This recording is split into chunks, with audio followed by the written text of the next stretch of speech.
बच्चों good morning. मैं आप लोग का रवि सर। आज मैं ये वीडियो लेक्चर लेके आया हूँ पार्ट 3। इसमें हम लोग एक्सप्लेन करेंगे chemical property of carbon and its compound के।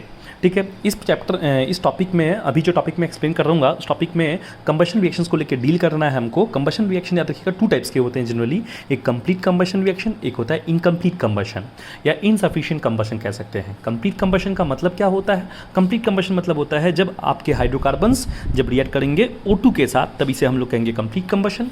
और इनकम्प्लीट या इनसफिशिएंट कंबशन किसे कहते हैं? जब रिएक्शन होगा एयर के साथ। तो जब हाइड्रोकार्बन्स हमारे एयर के साथ रिएक्ट करेंगे तो उसे हम लोग कहेंगे इनकम्प्लीट कंबशन, और जब O2 के साथ रिएक्ट करेंगे तो इसे हम लोग कहेंगे कंप्लीट कंबशन। बेटा देखिए, सैचुरेट कंपाउंड्स की बात करता हूँ। सैचुरेट कंपाउंड्स आप लोगों को मालूम है किसे कहते हैं? सैचुरेट कंपाउंड्स हमारे अल्केन्स को कहते हैं। तो ये हमारा अल्केन है, आशा करता हूँ आप लोगों को मालूम हो चुका होगा। ये अल्केन्स है और अल्केन्स को हम लोग पैराफिन्स कहते हैं, ये भी आप लोगों को मालूम होगा। तो इसको हम लोग पैराफिन्स क्यों कहते हैं ये भी आपको मालूम होगा। पैराफिन्स इसलिए कहते हैं सर, पैरा मतलब होता है लेस और फिन्स मतलब होता है रिएक्टिविटी, मतलब इन सब की रिएक्टिविटी बहुत कम होती है, इसलिए इसको हम लोग पैराफिन्स कहते हैं। जब इसका आप O2 के साथ रिएक्ट करवाइएगा, इन सब का O2 के साथ, तो फॉर्मेशन होगा आपका CO2 और H2O फॉर्मेशन होगा, और इसके साथ लार्ज अमाउंट ऑफ हीट का फॉर्मेशन होगा।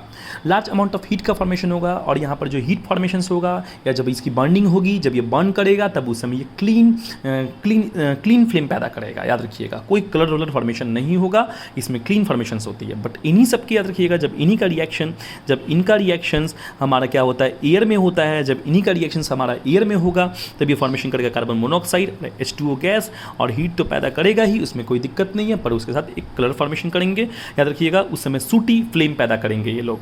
सूटी फ्लेम का मतलब क्या होता है? याद रखिएगा, सूटी फ्लेम पैदा करेंगे। सूटी फ्लेम का मतलब क्या होता है? आप लोगों ने देखा होगा, जब कोई आप लोग लकड़ी वकड़ी जब जलाते हो, तो उसमें जब लकड़ी जब जलती है, जब इन्वायरमेंट में आप कोई लकड़ी जलाते हो तो आप देखते हो कि उसमें ब्लैक रंग का स्मोक पैदा होता है। या जब कोई कैंडल भी जब बर्न होती है तो आप लोग को दिखता होगा कि कैंडल जब बर्न तो होती है, पर उसके साथ साथ ब्लैक रंग के कार्बन फॉर्मेशंस होते हैं। वो जो ब्लैक रंग का जो फ्लेम फॉर्मेशंस होता है, ब्लैक रंग का जो कलर फॉर्मेशंस, ऐसे ब्लैक रंग का फ्लेम नहीं होता है, येलो रंग का फ्लेम होता है। और काला काला जो रंग की, जो ब्लैक रंग की जो सूट पैदा होती है, वो जो अनबर्न्ड जो कार्बन होता है ना, जो कार्बन जलते नहीं है, उसको हम लोग अनबर्न्ड कार्बन कहते हैं, और अनबर्न्ड कार्बन को हम लोग शूट कहते हैं। याद रखिएगा, या सूटी फ्लेम भी कह सकते हो आप उसको, वगैरह जो भी सूटी फ्लेम भी कह सकते हो। तो जब आप इन एल्केन्स को या पैराफिन्स को जब आप लोग एयर में रिएक्ट करवाइएगा, एयर में जब बर्न करेंगे, तो एयर में मालूम है एयर का मतलब क्या होता है? एयर मतलब होता है जहाँ पर ऑक्सीजन की मात्रा कम होती है, क्योंकि आपको मालूम है ना कि एयर में सिर्फ ऑक्सीजन थोड़ी ना पाई जाती है, उसमें तो और भी बहुत सारे गैस पाए जाते हैं, नाइट्रोजन गैस पाए जाते हैं, और भी बहुत सारे गैस पाए जाते हैं। बट मैं जब कंप्लीट कंबशन की बात करूँगा तो समझिएगा, उसमें प्योर 100% ऑक्सीजन गैस है।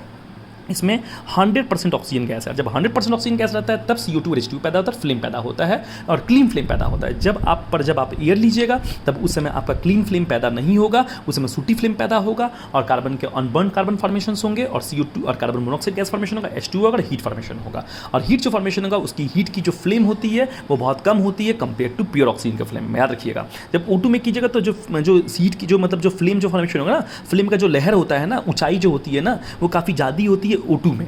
और जब एयर में करवाइएगा तो जो फिल्म की जो ऊंचाई होती है, जो लहर जो ताप होती है ना, वो कम होगी उसकी।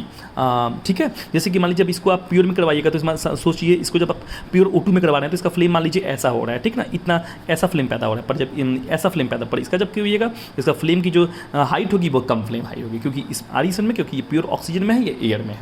अब मैं चलाता हूँ अनसेट कंपाउंड्स की। अनसेट कंपाउंड किसे कहते हैं? अनसेट कंपाउंड्स हम लोग अल्कीन्स को कहते हैं। याद रखिएगा, अल्कीन्स और एल्काइंस को भी कहते हैं, पर अभी मैं अल्कीन्स को लेकर डिस्कस करूँगा। तो अल्कीन्स में एक बात रखिएगा, अल्केन्स में और एक कारण आपको अगर मैं कह सकता हूँ कि सर इसमें क्लीन फ्लेम क्यों पैदा होता है। अभी आपने कहा है कि इसमें क्लीन फ्लेम पैदा होता है, क्लीन फ्लेम।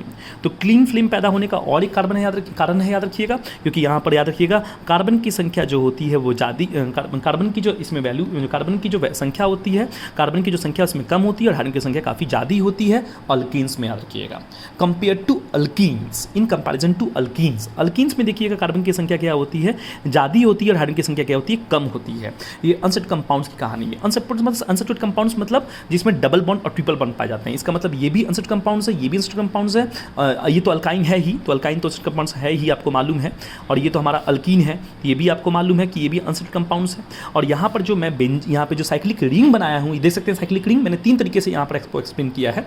ये है, इसको हम लोग बोलते हैं एरोमेटिक ग्रुप कहते हैं, इसको हम लोग एरोमेटिक ग्रुप्स कहते हैं, याद रखिएगा। इसको हम लोग इसको हम लोग एलिसाइक्लिक ग्रुप कहते हैं, एलिसाइक्लिक ग्रुप कहते हैं, और इसको हम लोग नॉन एरोमेटिक ग्रुप कहते हैं, नॉन एरोमेटिक ग्रुप कहते हैं। क्यों कहते हैं, किस लिए कहते हैं, मैं आगे बताऊंगा आप लोगों को, पर याद रखिएगा जब हमारा ना पाई बॉन्ड, ये पाई बॉन्ड देख रहे हो आप, पाई बॉन्ड, ये देखो एक पाई बॉन्ड यहाँ पर है, फिर यहाँ पर नहीं है, फिर यहाँ पर है, फिर यहाँ नहीं है। इसको मैं थोड़ा अच्छे से बनाऊँ तो ये देखो आप ध्यान से, तो देखिए ध्यान से, ये डबल बॉन्ड देख रहे हो, यहाँ पर डबल बॉन्ड है, फिर इस पोजीशन पर डबल बॉन्ड नहीं है, फिर डबल बॉन्ड है, फिर नहीं है, फिर डबल बॉन्ड है, फिर नहीं है। अगर इस तरीके का अल्टरनेट पोजीशन पे अगर डबल बॉन्ड आपको पाए जाते हैं किसी भी साइक्लिक रिंग में, तो उसको हम लोग एरोमेटिक कंपाउंड कहते हैं। और देखिए यहाँ पर देखिए अल्टरनेट पोजीशन पे नहीं है, देखिए यहाँ पर चीज़ें जो है वो हमारा डिसऑर्डर फैशन में है, यहाँ पर है, फिर यहाँ पर नहीं है, ठीक ना, हवा बहुत तेज आ रही है, ठीक है, तो यहाँ पर है, यहाँ पर नहीं है, ठीक है, यहाँ पर है, यहाँ पर है, यहाँ पर नहीं है। या मान लीजिए फिर मैंने यहाँ पे रखा और यहाँ पर 2 गैप कर दिया, तो जब अगर डिसऑर्डर फैशन में हो, अल्टरनेट पोजीशंस पे अगर डबल बॉन्ड ना पाए जाते हो एक साइक्लिक रिंग में, तो उसको हम लोग नॉन एरोमेटिक कंपाउंड्स कहते हैं।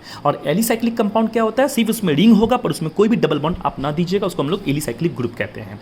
तो अब देखिए मैं बात कर रहा था, मुद्दे की बात यहाँ पर कर रहा था कंप्लीट कंबशन और इनकम्प्लीट कंबशन। मैं यहाँ पर एक चीज़ आपको बता दिया कि अल्केन अनसैचुरेटेड कंपाउंड्स जितने भी, ये सब के सब अनसैचुरेटेड कंपाउंड्स हैं, याद रखिएगा, ये भी अनसैचुरेटेड कंपाउंड्स हैं, पर अनसैचुरेटेड कंपाउंड्स में ये साइक्लिक ग्रुप है, ये सब साइक्लिक ग्रुप्स नहीं है हमारे। याद रखिएगा अनसैचुरेटेड कंपाउंड्स में कार्बन की संख्या हमेशा ज़्यादा होती है, हाइड्रोजन की संख्या कम होती है। कार्बन की संख्या ज़्यादा होती है, हाइड्रोजन की संख्या कम होती है, इसमें भी कार्बन की संख्या ज़्यादा है, हाइड्रोजन की संख्या कम है। इन सब में भी कार्बन की संख्या ज़्यादा है, हाइड्रोजन की संख्या कम है।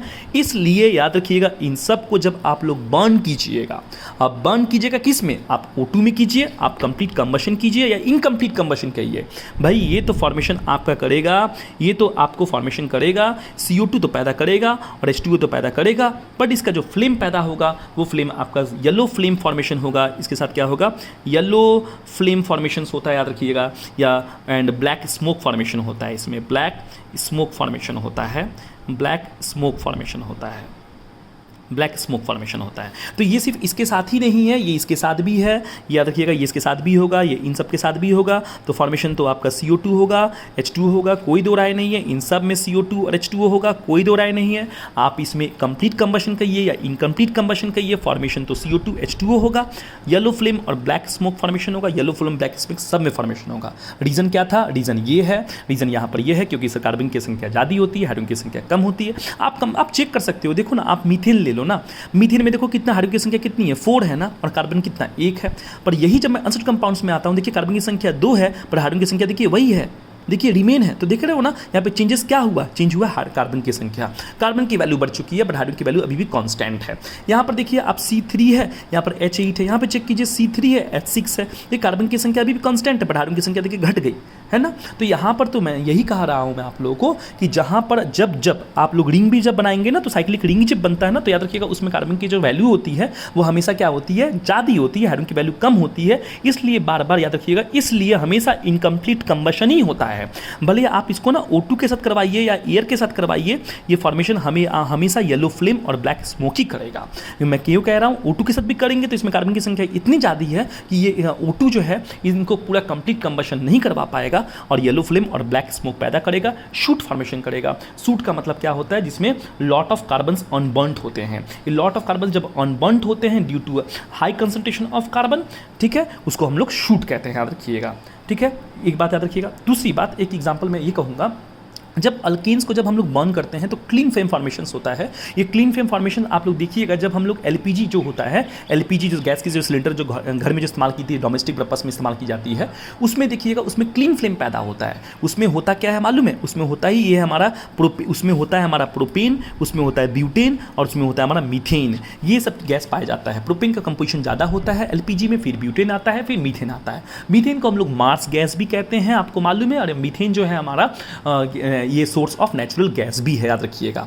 तो इन सब का कंपोजिशन होता है, इसलिए याद रखिएगा उसमें क्लीन फ्लेम का फॉर्मेशन होता है, क्योंकि LPG में हम लोग हमेशा सैचुरेटेड हाइड्रोकार्बन्स का इस्तेमाल करते हैं, अनसैचुरेटेड का इस्तेमाल नहीं करते। और अनसैचुरेटेड करते तो याद रखिएगा येलो फ्लेम और ब्लैक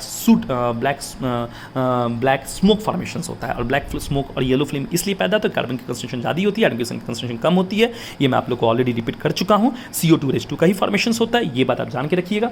और एक बात मैं आपको बताता हूँ, यहाँ पर बात करते करता हूँ, अल्कीन्स की बात करता हूँ। अल्कीन में याद रखिएगा हमेशा एक बहुत इंपॉर्टेंट जो है, अल्कीन बोल रहा हूँ सॉरी, एसिटाइलिन की बात करूँगा मैं, C2H2 की बात करूँगा। C2H2 की एक खास प्रॉपर्टी ये है कि C2H2 को हम लोग एसिटिलीन्स भी कहते हैं, इसको हम लोग ऑलिफिन्स कहते हैं। मालूम है ना अनसैचुरेटेड कंपाउंड्स को हम लोग ऑलिफिन्स क्यों कहते हैं? ऑलिफिन्स का मतलब ये होता है कि जब ये लोग अल्कीन से जब हमारे Cl2 या Br2 के साथ जब रिएक्ट करते हैं, जब ये Cl2 या Br2 के साथ जब रिएक्ट करते हैं, क्लोरीन या Br2 के साथ ब्रोमीन के साथ जब रिएक्ट करते हैं, तो ये लोग ऑयली प्रोडक्ट फॉर्मेशन करते हैं। याद रखिएगा क्या फॉर्मेशन करते हैं? ऑयली प्रोडक्ट फॉर्मेशन करते हैं। याद रखिएगा जब हमारा एल्कीन से जब हमारा Cl2 Br2 से जब रिएक्ट करता है तो ये ऑयली प्रोडक्ट फॉर्मेशन करता है। ऑयली प्रोडक्ट जो होता है वो पानी में इनसोल्युबल होता है, वो पानी में स्लाइटली सोल्युबल होता है, वो पानी के ऊपर बिल्कुल भी डिजॉल्व नहीं होता, वो पानी के सरफेस पे तैरता है। इसलिए याद रखिएगा ये काफ़ी ऑयली प्रोडक्ट फॉर्मेशन करता है। इसलिए इन सब का इस्तेमाल जो होता है, हमारा अनसैचुरेटेड कंपाउंड्स का इस्तेमाल जो होता है, यूज़ जो होता है, वो डिटर्जेंट या सोप में इस्तेमाल होता है, जहाँ पर ये हाइड्रोफोबिक का पार्ट काम करता है। ये हाइड्रोफोबिक क्या है मैं एक्सप्लेन करूँगा, पर याद रखिएगा ये अनसैचुरेटेड कंपाउंड्स ही हैं जो हाइड्रोफोबिक का रोल अपनाते हैं। मैं बात करता हूँ एल्काइंस की बात। एल्काइंस को हम लोग एसिटाइलिन्स भी कहते हैं। एसिटाइलिन्स क्यों कहते हैं? याद रखिएगा जब जो सबसे जो C2H2 है ना, याद रखिए कार्बन कार्बन के बीच में यहाँ पर ट्रिपल बॉन्ड होता है। यहाँ पर याद रखिएगा मीथेन में क्या होता है, आप लोग देखे होंगे यहाँ पर सिंगल बॉन्ड फॉर्मेशंस होते हैं, ऐसे आपने देखा होगा। और जो हमारा इथीन जो होता है उसमें डबल बॉन्ड फॉर्मेशन होता है कार्बन कार्बन के बीच में। तो आप देख सकते हो सबसे ज़्यादा डबल बॉन्ड कहाँ फॉर्मेशन हुआ है? अल्कीन्स में हुआ है। तो कार्बन कार्बन के बीच में 2 एक्स्ट्रा बॉन्ड जब फॉर्मेशन होता है तब उसको हम लोग एसिटाइलिन कहते हैं। तो कभी कोई पूछेगा आपको एसिटाइलिन क्यों कहते हैं, तो आप यही जवाब देना, extra electrons are shared between 2 carbon atoms, that is why it is called acetylenes. इसीलिए लोग एसिटाइलिन्स कहते हैं। इसको ऑलिफिन्स क्यों कहते हैं, होप सो ये भी आपको मालूम हो चुका होगा। ठीक है, ये सब रीजंस थे हमारे जिनके कारण ये सब चीज़ों का ये नाम दिया गया है। एसिटाइलिन की एक खास प्रॉपर्टी ये है, याद रखिएगा बेटा, जब कैल्शियम कार्बाइड को आप वाटर से रिएक्ट करवाइएगा H2 के साथ, तो ये C2H2 एसिटाइलिन फॉर्मेशन करता है। और एसिटाइलिन का पर्पस जो होता है आपको मालूम है, वेल्डिंग में भी होता है और फ्रूट्स की राइपनिंग भी करते हैं। जब किसी फ्रूट्स को पकाना होता है ना, मैंगोस को जब पकाना होता है, मैंगोस या कोई भी फ्रूट्स पपीता हो, उनको पकाना अगर होता है तो हम लोग उसमें कैल्शियम कार्बाइड को उसमें स्प्रेड कर देते हैं। और वो कैल्शियम कार्बाइड क्या करता है, एटमॉस्फेयर से मॉइस्चर को एब्जॉर्ब करता है और एब्जॉर्ब करके रिएक्ट करके वो एसिटाइलिन बना देता है C2H2। और CH2 जो है वो राइपनिंग ऑफ फ्रूट को एनहेंस करता है। याद रखिएगा फलों को पकाने में हेल्प करता है हमारा, याद रखिएगा। और मैं दूसरी बात कहता हूँ C2H2 को अगर मान लीजिए एक एक्सेप्शन केस इसकी ये है कि अगर इसको आप O2 में रिएक्ट करवाइएगा, O2 मतलब प्योर ऑक्सीजन में अगर रिएक्ट करवाइएगा C2H2 का, जब बर्न करवाइएगा तो याद रखिएगा एसिटाइलिन जो है हमारा, याद रखिएगा 3000 डिग्री सेल्सियस याद रखिएगा फॉर्मेशन करता है।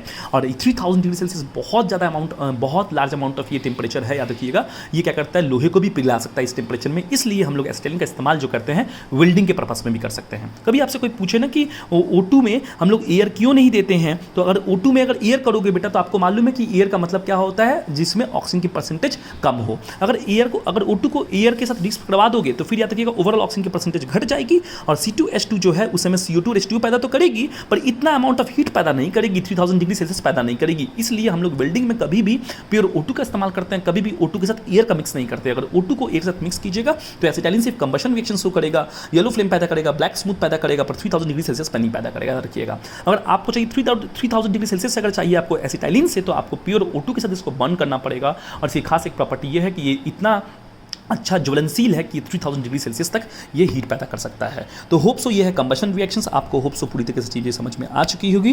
तब तक मेरे साथ बने रहिए। अगर आप लोगों को अच्छा लगा तो प्लीज़ लाइक एंड सब्सक्राइब कीजिए मेरे बच्चों, और मन लगा के पढ़ाई कीजिए, लाइफ को फ्यूचर को ब्राइट बनाएंगे।